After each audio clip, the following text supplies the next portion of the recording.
Welcome to the Martin Bailey Photography Podcast. It's September 1, 2014, and this is episode 437.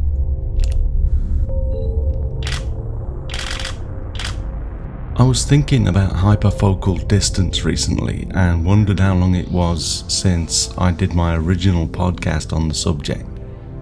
I checked this morning and it was almost 8 years ago now, so I decided to cover this subject again today.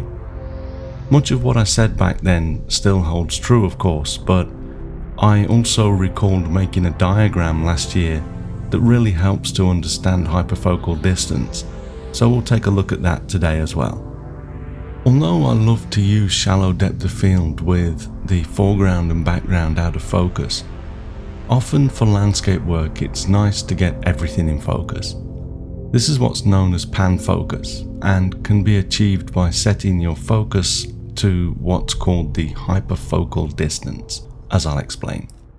It's tempting, of course, to just stop your aperture down as far as it will go and try to increase your depth of field so much that you think everything will be in focus, but that's not really the case.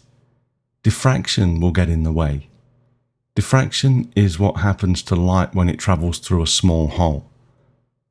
As the light comes out the other side, it spreads out, and the result is that if you stop your lens aperture down too much, the entire image starts to get soft and slightly out of focus.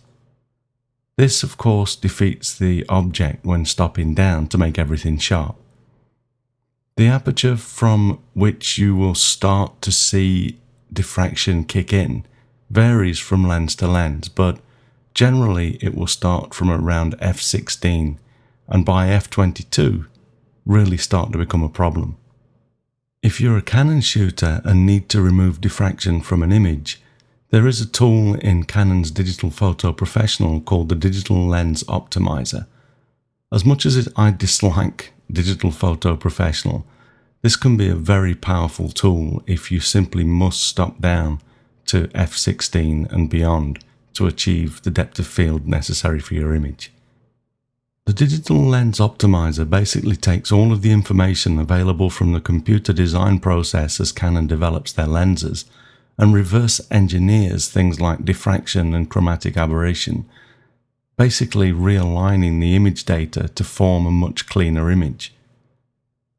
As an example, here's a close-up of the bottom right-hand corner of a photo that I shot at f16, but at f16 my 16 to 35mm lens starts to get a little bit soft from diffraction and suffers a little from chromatic aberration in the corners. You'll need to go to the blog to see this really, and what you'll need to do is, so go over to mbp.ac/437 and click on the image. There's two images side to side, and if you click on the left one, you'll see the one that I'm about to talk about now. So as you open that and look at it full screen, you'll see that it is soft, basically, and I've also circled a couple of areas of chromatic aberration. If you click on the right image, though, you'll be able to see the effects of Canon's Digital Lens Optimizer. It's sharpened the image up a lot, getting rid of diffraction, and also removed the chromatic aberration. You can remove chromatic aberration in Lightroom's Lens Corrections panel too, but the ability to remove the effects of diffraction when you have to stop down to small aperture is worth noting if you're a Canon user. In reality, I dislike Digital Photo Professional so much that I rarely use this tool, but it can save you if you absolutely must stop down to f16 and below to achieve pan focus, even when you're using the hyperfocal distance, which I'll explain now. There are exceptions to the guidelines I'm about to explain based on focal length and how close you are focusing, but in general, when you focus your lens on something a reasonable distance from the camera, the depth of field, which is the area of the scene that will be in focus, extends approximately 1/3 in front of the point at which you focus your lens towards the camera, and it also extends approximately 2/3 into the scene away from the camera after the point that you focused your lens. Depth of field, of course, is affected by the focal length of your lens and the distance to the subject as well as your aperture. Basically, the longer the focal length, the shallower the depth of field, and the more difficult it becomes to achieve pan focus. Here's the diagram that I mentioned. This is one that I used to explain this in my Sharpshooter ebook from Craft and Vision. And you can grab a copy of that if you want to from using the short link mbp.ac/cvss.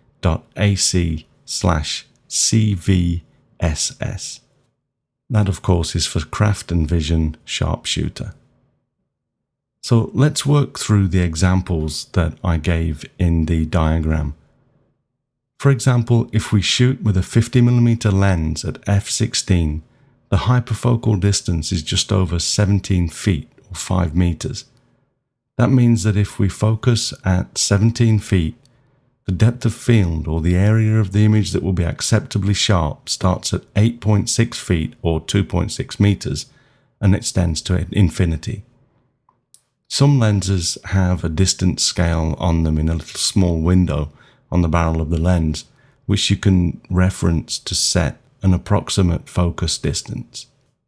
If you use a wider focal length though, such as 24mm, again at f/16, the hyperfocal distance is just 4 feet or 1.2 meters from the lens. And if we focus at that point, everything from 2 feet or 0.6 meters to infinity will be in focus. This is literally right in front of the lens, so you can see how much more depth of field you can get with a wide-angle lens. Conversely, of course, this means that long telephoto lenses are not really suited for shooting at hyperfocal distance.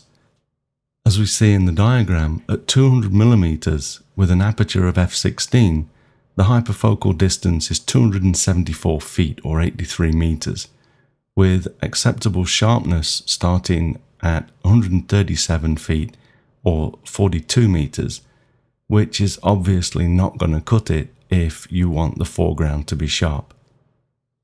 Of course, you might not be shooting at f/16, and as I said, I generally try not to stop down below f/14, which I consider my soft ceiling, and f/16 is pretty much my hard ceiling for aperture settings.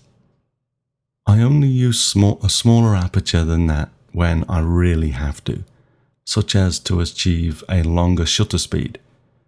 I never go smaller than f/16 for depth of field unless I can commit myself to using Canon's digital lens optimizer. For example, in this photograph, I shot this in Okinawa a few years ago, and because I was shooting at 50mm, I needed to stop down to f/22 to get everything in focus from 3 or 4 feet to infinity. If I recall, I bit the bullet and made a mental note to clean this up with Digital Lens Optimizer later, and it worked out pretty good. As I've mentioned before, most rules are really just guidelines. The trick is knowing what tools you have in your toolbox and using the right ones at the right time. Okay, so we're going to geek out a little bit here as I explain how to calculate the hyperfocal distance. Don't worry though, you don't need to remember this. There are calculators for that, but let's just walk through this to be thorough. So to calculate hyperfocal distance, we have to first know the size of the circle of confusion, and this is often based on an image being printed at 8 by 10 and viewed from 2 to 3 feet. Confused? Okay, so the circle of confusion is basically the smallest recognizable dot that a lens can create. This is literally the tiniest little dot that can be created when the lens is perfectly focused. Once the focus shifts in front or behind the dot, or if diffraction kicks in, the dot starts to spread out and become blurred. What this means is for an image to be in focus, the light cannot spread out any more than the size of the circle of confusion. Once that happens, it appears blurred.